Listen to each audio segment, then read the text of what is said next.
This episode is brought to you by the Slash and Cast Podcast Network. Learn more at slashandcast.net. The funeral is about to begin, sir. We have such sights to show you. I got to warn you. You're doomed to stay. You know, it's Halloween. I guess everyone's entitled to one good scare, huh? I want to play a game. Children of the night, what music they make. The box. You opened it. We came. Groovy. Welcome back to the Crystal Lake Soldiers podcast. My name's Isaiah, joined tonight by Mark and Sean. How are you guys doing this weekend? Pretty good, man.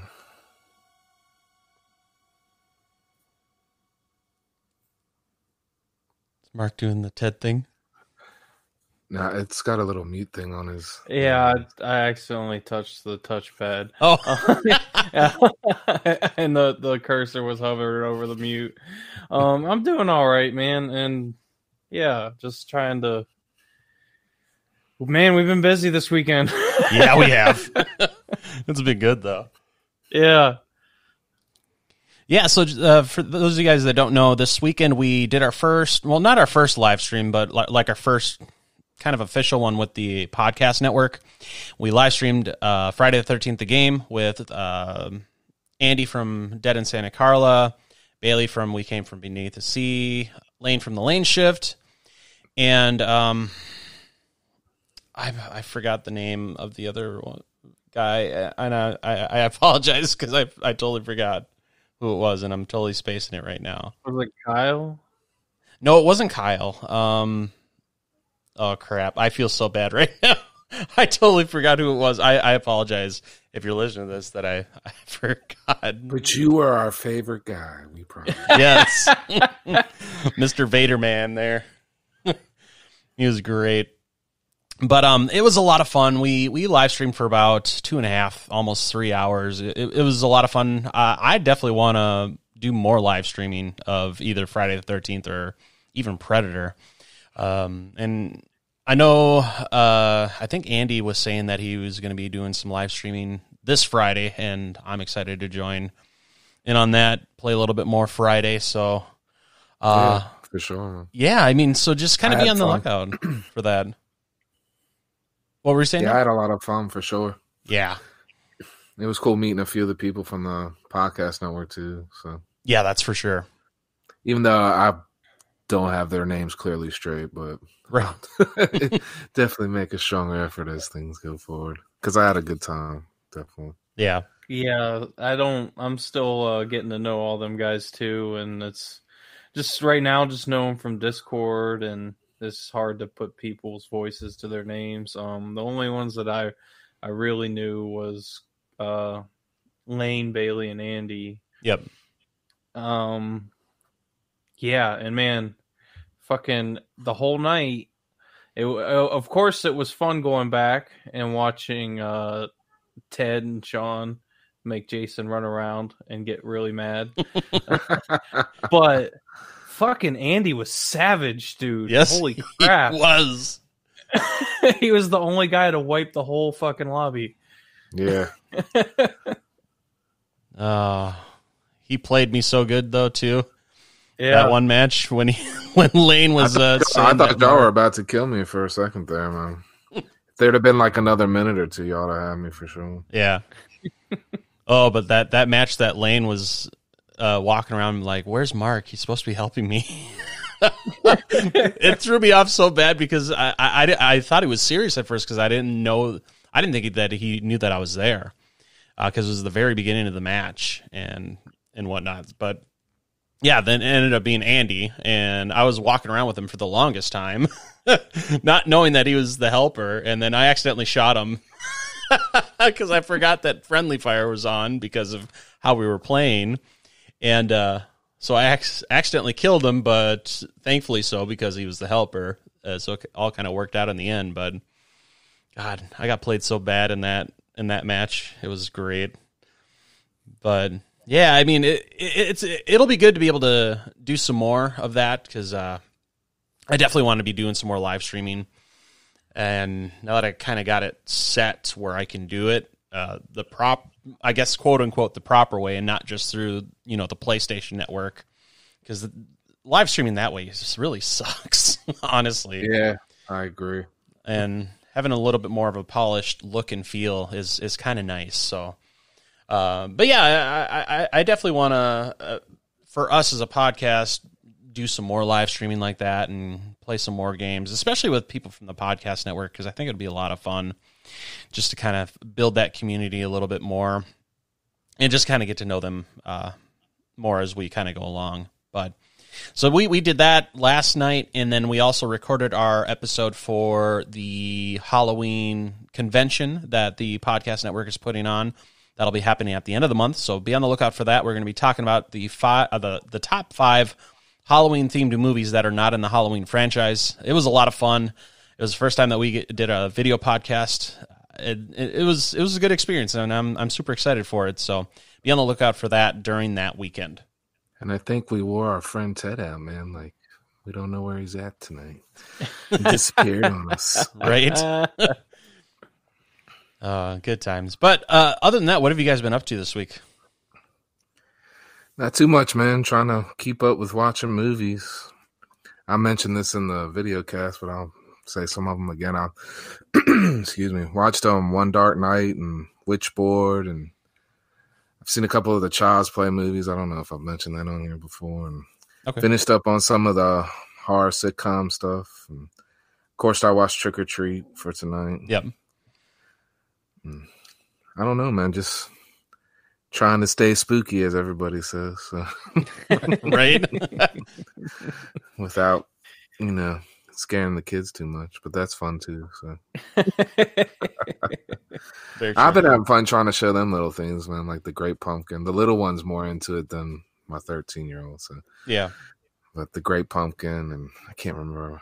We haven't watched the Ichabod Crane one yet. But. Okay. Sean, didn't you know Charlie Brown's an asshole? It was funny, man, because she must have because later on they have these little rocks they pick up when we walk and stuff, and she was like, "Look, Daddy, I got a rock." Oh man. Anyways, it was funny to me. So. Good stuff. What about you, Mark? I haven't been watching a whole lot. I did watch last night. I watched Trick or Treat for the show. Yep, I love that movie. It's one of it.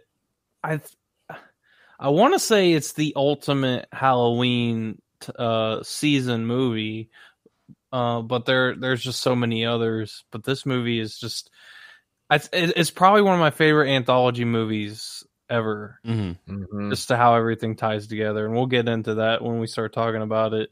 I also sat down 2 days ago or whenever it came out, the fan film short Never Hike in the Snow, and watched that. Yep. And Jason looks great in that. I have a lot of things that I would say about it that I don't like if we were doing a review, but that would take me down a rabbit hole that would take forever. I can't wait to watch it. I'm gonna watch that tonight and tomorrow. Catch up.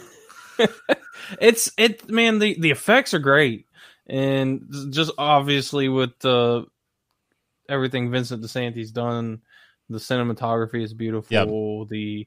The drone shots are amazing. Man, you must have spent forever just trying to get perfect drone shots because they are absolutely spectacular.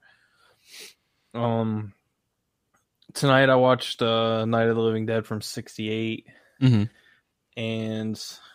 I'm going to watch something else after we record, but I haven't quite pinned down. I just did a free trial because they're on the AMC Plus channel on Amazon. Yeah, I just had that one. They got some decent horror flicks on there. Well, it comes with Sundance and Shudder, and it's a pretty decent deal. I mean, it's weird though. I don't know if it's just from the trial, but it's got ads in it, and I'm watching on AMC Plus, and that's where I watch Trick or Treat, and all the ads are for AMC Plus. So great.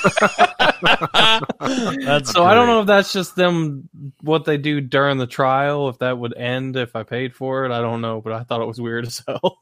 That's weird you said, because mine didn't have commercials. It would like go dark like it was going to have one, and then it would just go right back to the show. So Weird. Yeah. It might be on a title by title basis, because it said at the beginning, it said due to the streaming rights of this title, blah, blah, blah, there may be ads or whatever. Okay. Yeah, that might be it, because I definitely watched Trick or Treat on my Blu-ray. So I don't have that one yet. It's on my wish list. I just got it recently, so don't feel bad. I had that one on a burnt copy for a long time until I got this Blu. So. Nice. I've been playing a lot of games. Recently started getting into PC gaming. Started playing Minecraft on the computer, which is a game I've always wanted to play on the computer because you have so much more freedom playing it in Java than you do playing it on a console. I've wasted so much time. Not in even game. just mods, just mechanics in the game. Yeah, after watching my kids watch all the Minecraft, I wouldn't even want to play it unless it was on the computer. Yeah. Yeah. And that's a cool game I like to play because I can throw on like a podcast or something and listen to it while I play. My girlfriend and I recently just started playing Fortnite together, and we play the Battle Royale, and we also play the Zombie Survival one, which is just pretty fun. And it's really cool because everything I did on the PlayStation, I can hop on the computer and pick up right where I left off. I have all my progress and everything. Because it's cross-platform, and kind of wish more games were like that. The one of the reasons why I've been watching, because all these games I play, like even Overwatch and Fortnite, and all these games that I like to play, are doing these damn Halloween events where you got to play, and you get all this cool Halloween shit. Mm-hmm. Yep. Like Overwatch has got the really cool ones called Junkenstein's Revenge. And they got the character Junkrat. He's like the crazy kooky character, and they reskin him to look like Dr. Frankenstein. And you fight him in an old-timey castle, and he's got the monster and his henchmen. It's really fun. Nice. That's great. That's awesome. But that's been about it. I cut my grass for the last time this year. No matter what the weather says. Yeah, fuck them.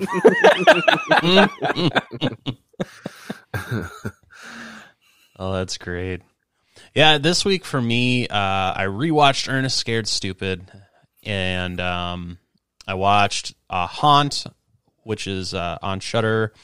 That's a great movie, and we talk more about that in the video podcast that's coming out at the end of the month. But I definitely do suggest watching that.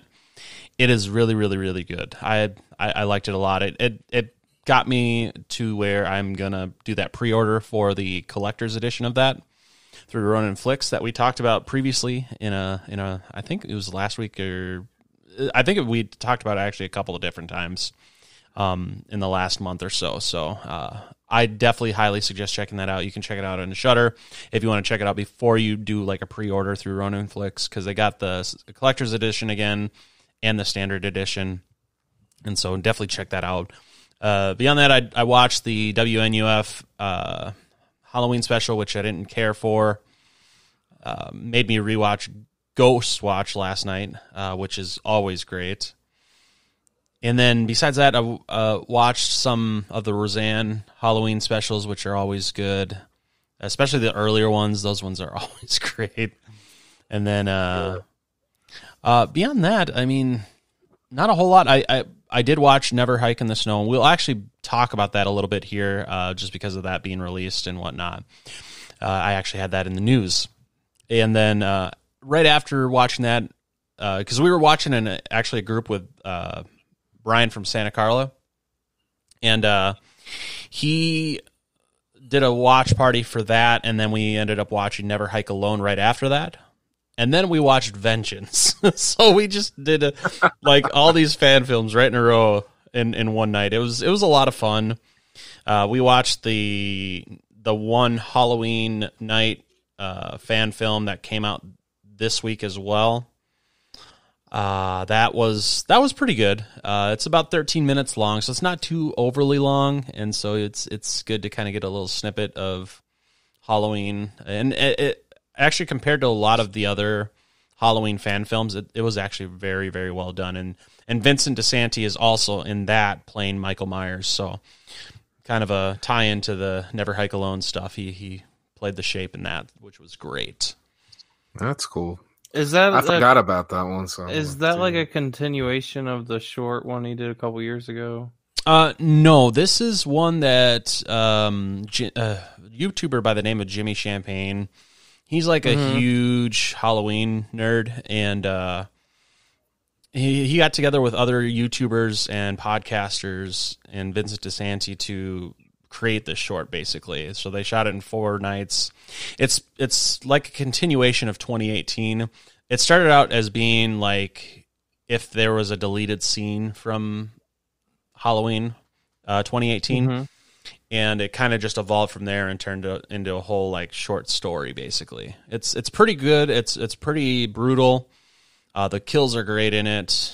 Michael kills another little kid in this, so that's interesting too. So yeah, I mean overall, the acting was pretty decent for a fan film. I mean overall, it's probably one of the better Halloween fan films that's out there. So, but I definitely highly suggest checking that out. But with that being said, why don't we go ahead and take a look at some of the news? And actually, we'll just start off with the Never Hike in the Snow, because that did release on the 13th, and through Womp Stomp Films, Vincent DeSanti, and all that. It's only about a half an hour long, but that was to be expected with them basically making this into like a web series now. And actually, if you want something really good to check out, We Came From Beneath the Sea actually did an interview with Vincent DeSanti this week. It's about an hour, a little over an hour long. It's a very, very in detail of like the whole process with this and kind of Vincent DeSanti's kind of plan and hope to do with regards to the series and whatnot. It's a very interesting listen. I highly suggest checking it out. He kind of goes into detail of like what he wants to do going forward. I mean, he's got a whole backstory that he wants to do where like it explains what happened between Jason Takes Manhattan and him coming back to Crystal Lake and everything. So I mean, he's got this whole like extended universe basically for this that he wants to do, and it's him talking about it, you can tell how passionate he is about it and whatnot, and it's a great listen. So definitely check that out. Once again, that's on We Came From Beneath the Seas podcast from this last week, so highly suggest checking that out. I like it. I want to see or listen to it, I should say. Yeah, it's on. I'll definitely listen to it tomorrow at work. But I try to keep up with most of the Slash and Cast network, you guys. I mean, if you like horror, man, they cast a wide net on that network. There's so many great shows. Yeah, there definitely is. But Mark, I know you had some thoughts regarding this. What were your thoughts regarding Never Hike in the Snow? I mean, am I free to shoot out spoilers? Because Sean hasn't seen it. I don't care, man. Go ahead. I'm gonna watch it anyway, so I'm not gonna be sad. And I like everything he's doing so far. So, well, I mean, it's just the whole. I didn't like the flashback with his mom. Okay. I didn't like it at all, not even a little bit, because they try to show Jason as a little kid hugging his mom because Jason was actively having a hallucination about his mom, and then it like panned to him as supposed to be a clean human with the mongoloid face, and I don't know if it was done on purpose or not, but it looked like he was supposed to be showing him as a kid because his mom was younger, but it was the person didn't look like a kid. It might have been a really big freaking kid. But it looked like a grown man. Mm-hmm. I mean, the makeup looked good.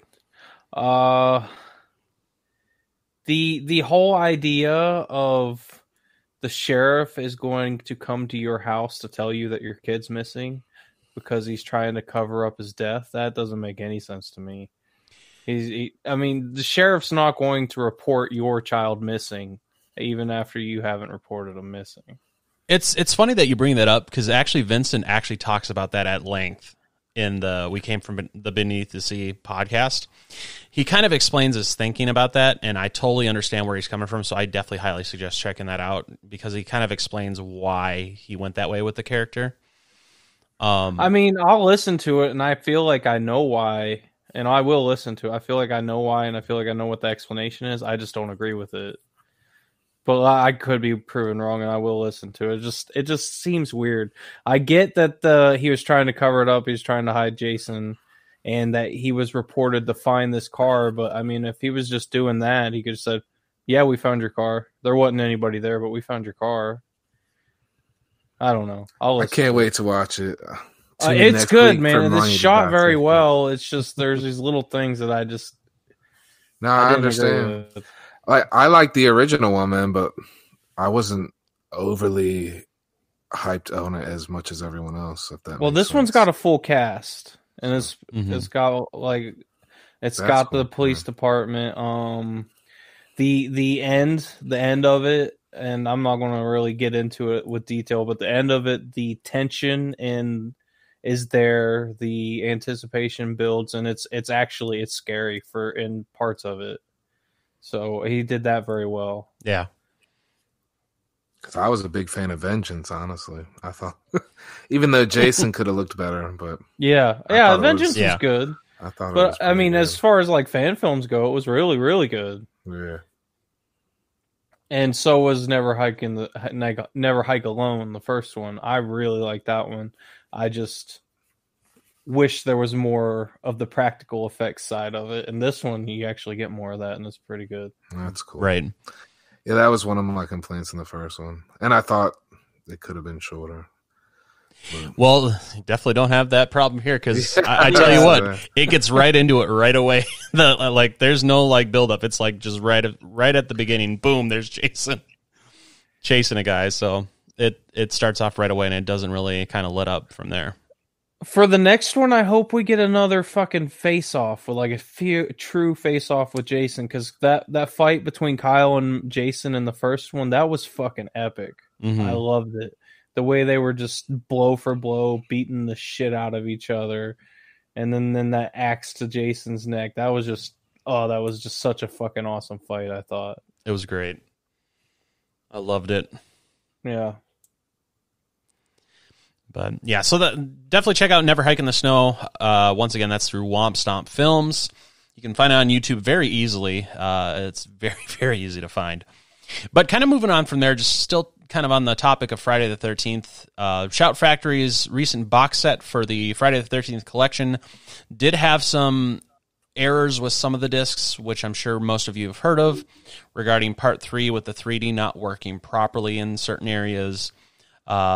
Jason Goes to Hell is missing a gore scene, and then Jason X is missing audio and the sleeping bag kill in the in that scene. So Shout Factory set up a replacement program to get those discs replaced, so it has everything proper in there that it's supposed to. So you can go to discshipment.com and follow the instructions on there, and make sure you put Friday the 13th in the field of what you need replaced, and then they will get those taken care of. And it looks like about the end of November, they're going to have those discs shipped out to everybody. So, it's and if you're looking for it, do a Google search for it. Don't go to Shutter's or Shout's website and look for it. Exactly. It's impossible to find. Man. Yeah.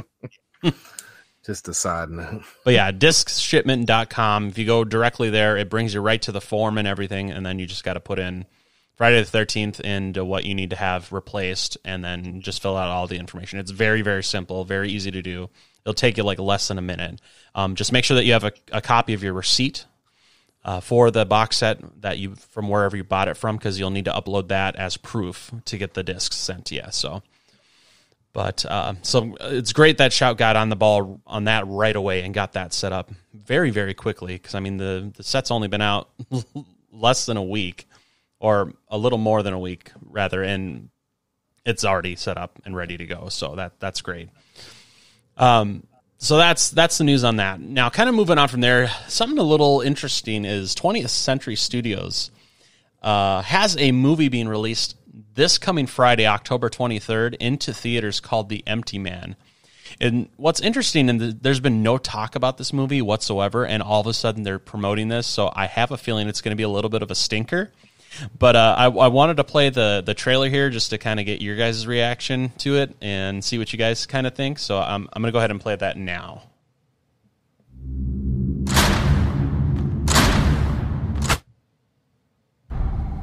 Hey, wait. We gotta try it. Try what? Calling the empty man. Who's the empty man? If you're on a bridge and you find a bottle, you blow into it, and you think about the empty man. Oh, come on, Mandy. How old are you? Tell him the rest. On the first night, you hear him. And on the second night, you see him. And on the third night? Well, on the third night, he finds you. He finds you. You can hear him, can't you? Squirming his way into your thoughts. Like a disease. And his message is contagious. The empty man, the empty man, the empty man, the empty man, the empty man, the empty man, the empty man, the empty man, the empty man, the empty man, the empty man, the empty man, the empty man, the empty man, the empty man, the empty man, the empty man.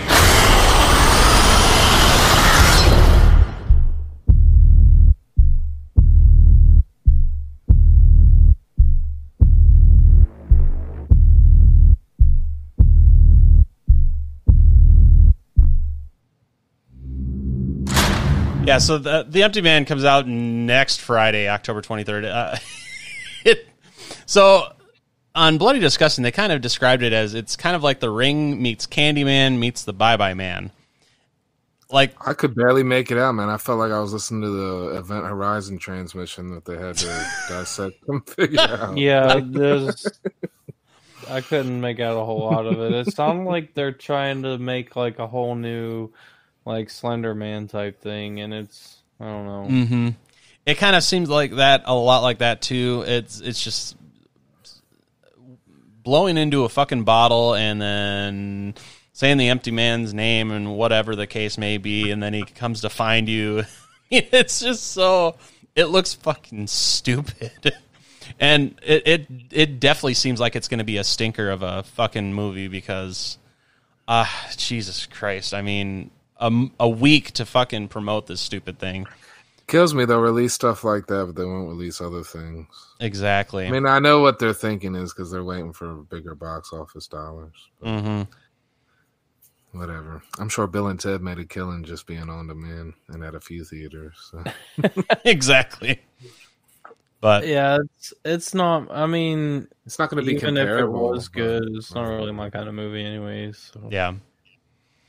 No, it doesn't seem like my kind of movie either. But, I mean, if you're into that kind of thing, kind of the spooky folklore entity coming to get you after doing something stupid kind of thing, this might be right up your alley. But, I mean, we've seen this story a million times before. It's not really that exciting. The trailer itself doesn't look good. The characters seem kind of wooden. It just doesn't seem like a very good movie. And I think 20th Century One knew of those that. Movies that'll make you afraid to sleep at night.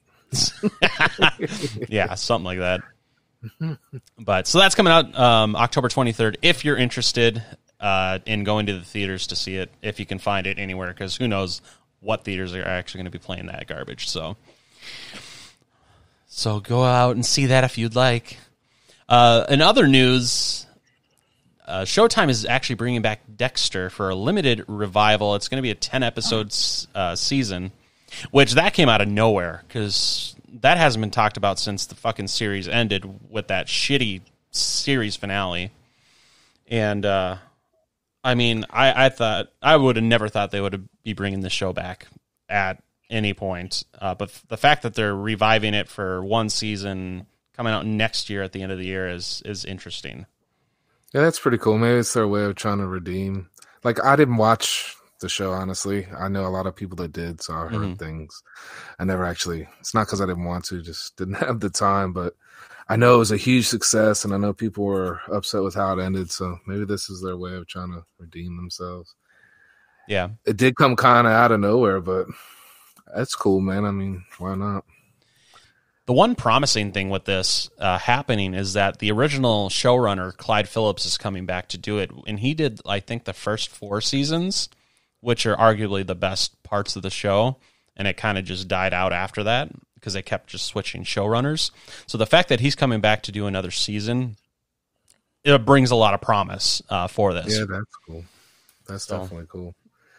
It's always good to have the originator come back on something. Right. So it'll be interesting to see what they do with this, because I loved the show when it was on, and I was so angry with how they ended it. It was just so bad. It was. I didn't mind the ending. I mean, yeah, it's not a realistic ending, but if the show was realistic, Dexter would have got caught, like in the first season of the show, right?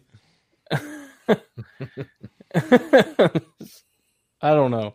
I like the idea of him just disappearing at the end. Mm-hmm. Well, I didn't mind that whole aspect, but just kind of everything else around it. I mean, the whole character development with his sister was absolutely unnecessary. Yeah, I hated that. It was awkward, man. It was so awkward to watch. It really was. It was super awkward. But as long as they got Michael C. Hall coming back and they're going to do something else, I'll definitely watch it. Mm-hmm. Definitely.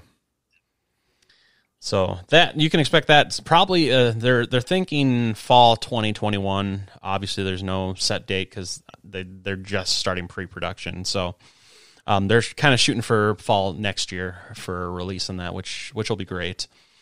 And then.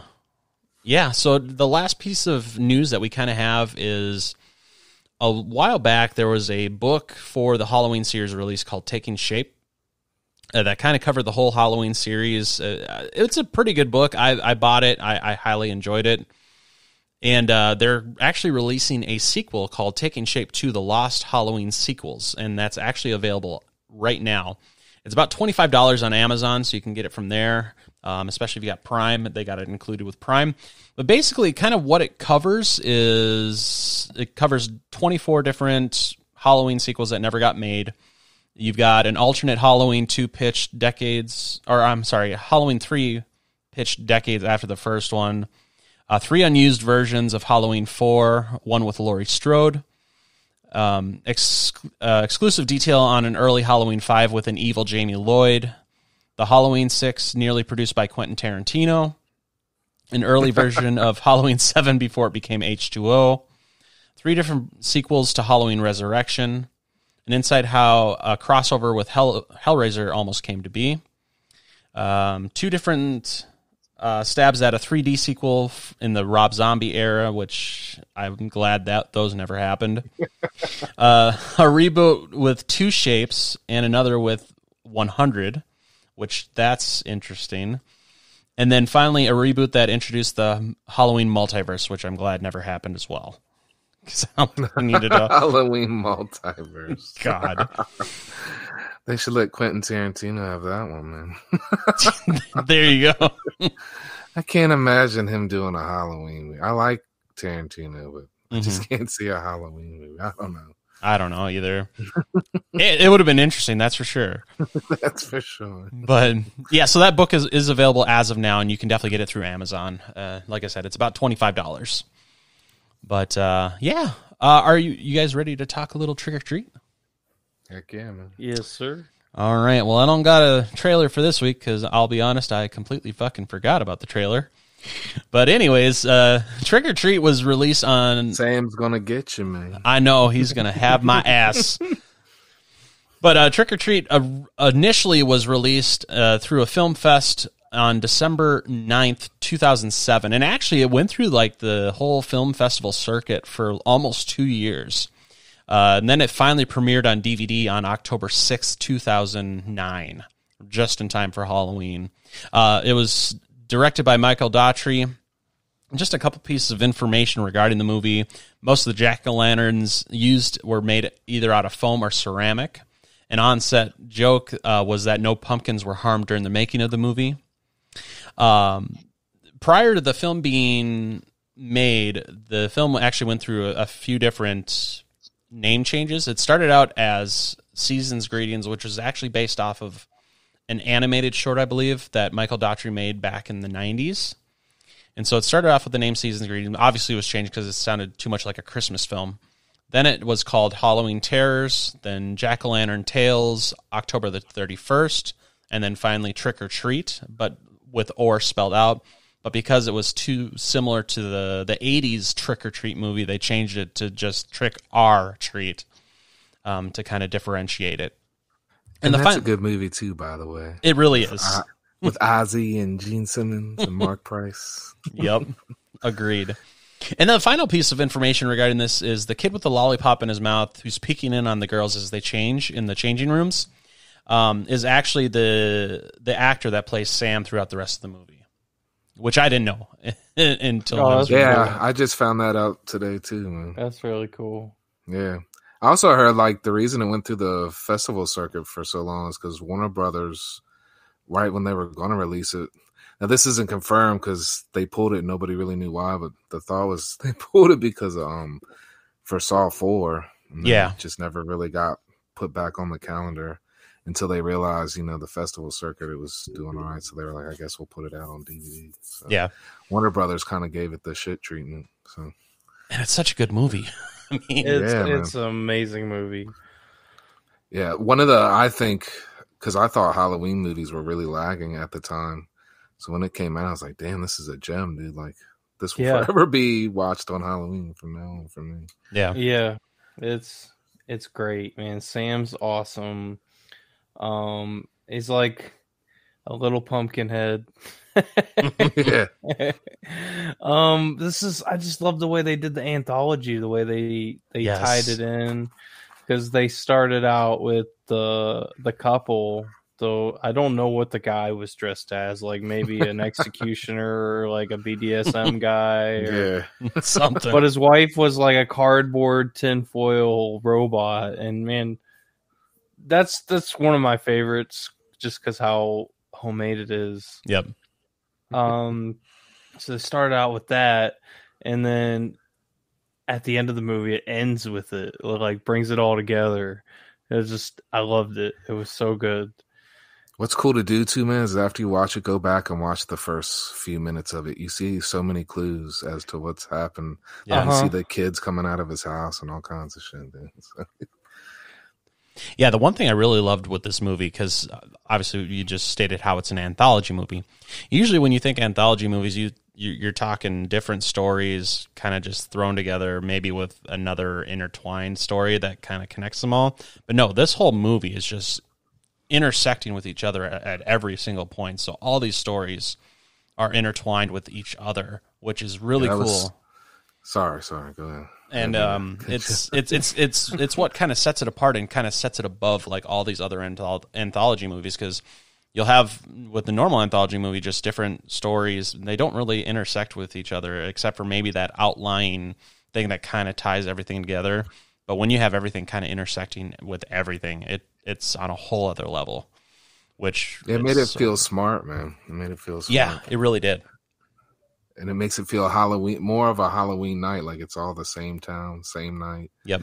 Everything matters. So, and Sam's dealing out his Halloween punishments if you're not treating the holiday right.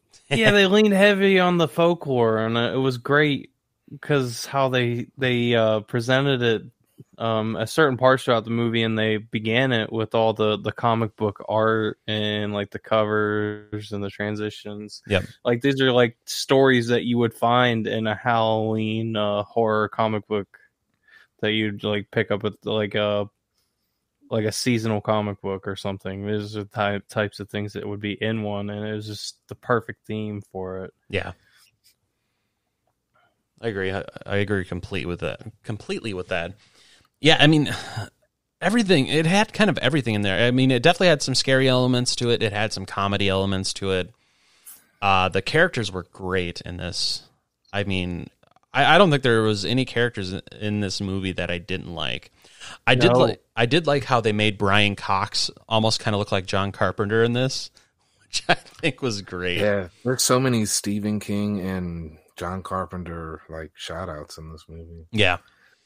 Like I know the one, I think her name's Rhonda, the one witch girl, like her house looks like the Carrie house, and you got the dude looking like John Carpenter. Oh, there was a couple other things. Oh, Lori is the one girl's name. And it was cool, man. I thought that was you can see he was a fan of John Carpenter, and I guess Stephen King too. Definitely. And I like Mr. I guess that's the first story, Mr. Wilkins, Mr. Wilkins, when you don't realize he's gonna kill the fat kid, you think he's just giving him a lecture. Yep. Well, the first was the couple that came home from the party. Oh yeah. And then the dude fell asleep watching the porno. I just love it. She's like, "No, I got to clean up all this shit," and he just pouts like a little freaking kid. And she's like, "All right, go put the tape on." So good. And then you got the kid smashing the pumpkins, and man, I would slap the fuck out of that kid. Right. Get out of here with that. That was shit. a practice I never fully understood. No, it's just being a fucking dick, man. Yeah. That and snatch and grab on the candy from kids. I was like, that's the most fucked up shit, man. Yeah. I think probably my favorite thing in this movie was that werewolf transformation. They did such a good job with that in the. Man, for CG it looks so good. Mm-hmm.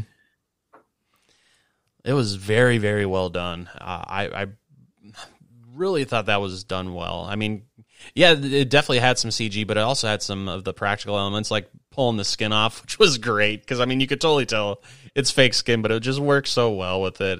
It looks so good. That was aggressive, too. I like that better. Yeah. Long drawn out one. I mean, I like that, too. Don't get me wrong, but I thought that was cool. I like how you kind of set up to believe these are girls that are going to be killed. Yep. And then they end up being the savage bitches. Yeah, and then when it happens, you immediately pick up on all the subtle hints that happened before that. Yeah, because she's in the changing room, and they're saying we'll huff and puff, and then they called her the run of the litter, and she's dressed as Little Red Riding Hood. Yeah, all kinds of little hints throughout it. I think they got to meet at the sheep's meadow. Yep. So and good. I like how they end up getting the guy who you find out is when he kills the fat kid, but you realize he's you realize he's the fake vampire. And he was like a teacher or a principal or something of the local school. Yeah, the principal. Yep. and he killed the kid, and he was down in the hole in his backyard. The freaking kid in the clown costume kept waking up, and he's kicking him. That was so good. I'm like, damn, that dude's just savage. Yeah. Daddy! I thought he was gonna, I thought for sure he was gonna kill that little dude because he was like, man, this little fucker is ruining my whole night. But he was just teaching him the trade. So. Yep. Don't forget to help me with the eyes. It's so good. Charlie Brown's an asshole.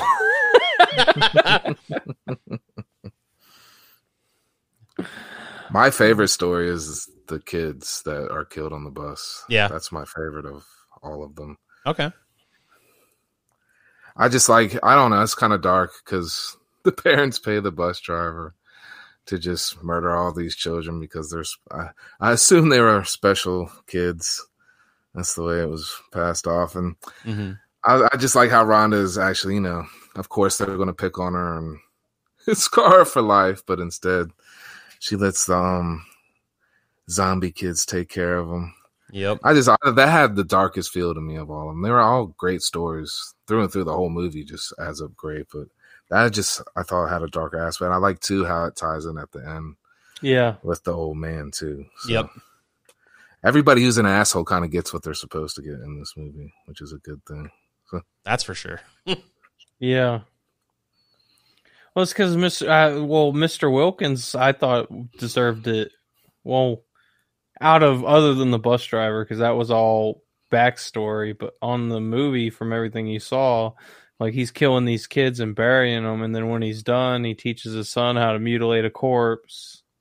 And then when he's done with that, he goes out into the town square where everybody's having a party and preys on people in public. Yeah, man. So, like, this dude was on a rampage that night. Yep. Made Ed Gein look like a Girl Scout trooper or something.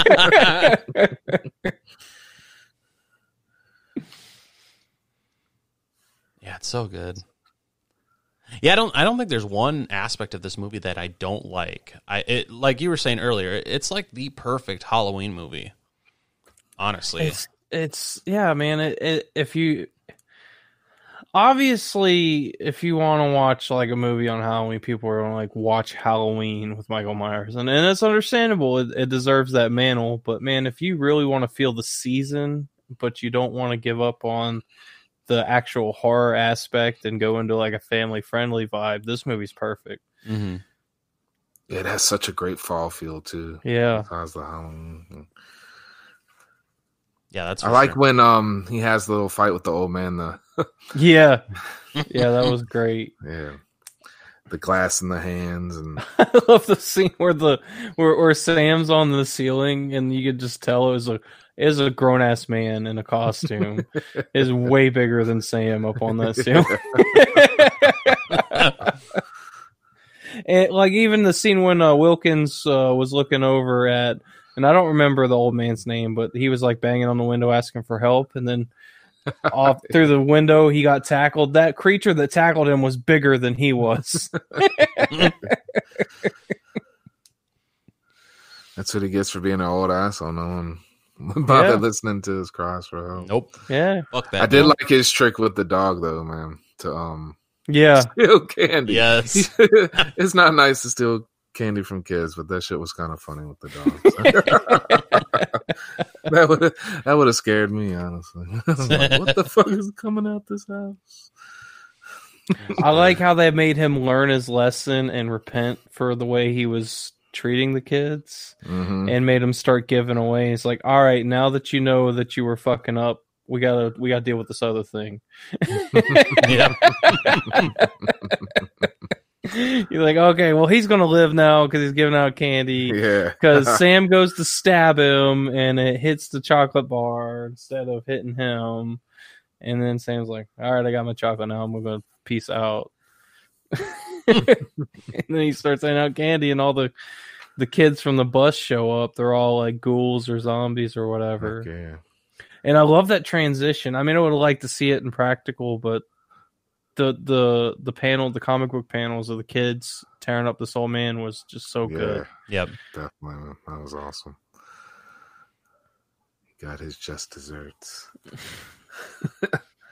I couldn't have drove a bunch of kids. I don't care how much money they offered me. I couldn't have did it, man. I couldn't have did it. I couldn't do it either. I wouldn't be able to. I couldn't drive a bunch of old ladies off the damn cliff, let alone kids. Yeah. But I'm just a nice guy, I guess. That's right, Sean.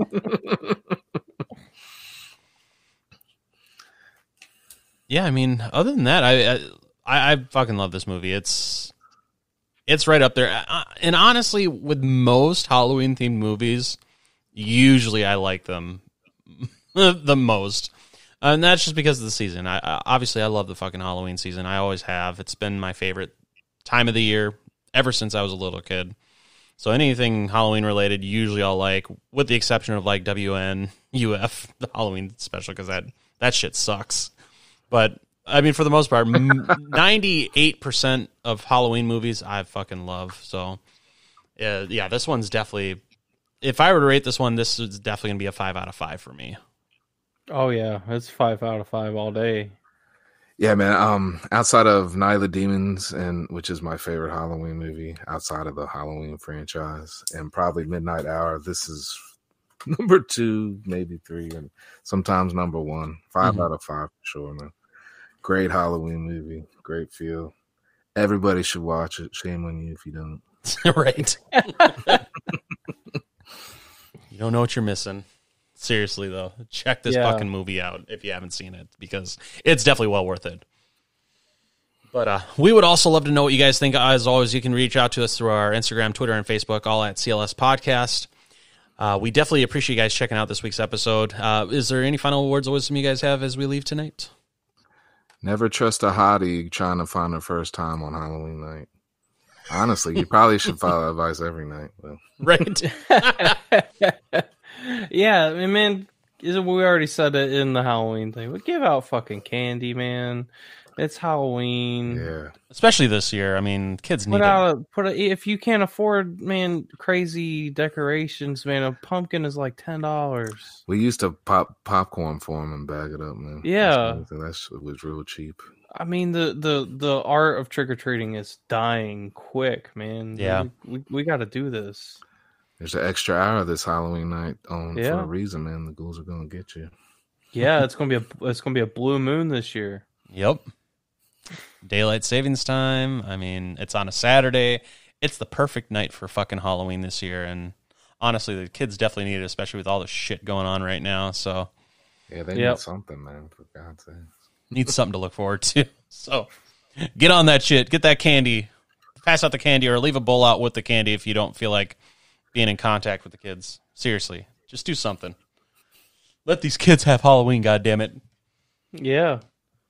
But other than that, we do appreciate you guys again, as always. We love you guys. You guys have a good week, and we'll see you next week. Thanks for joining us today for the CLS Podcast. Check us out at www.clspodcast.com. or join in the conversation on social media with the hashtag CLS Podcast. Until next time, stay safe, campers.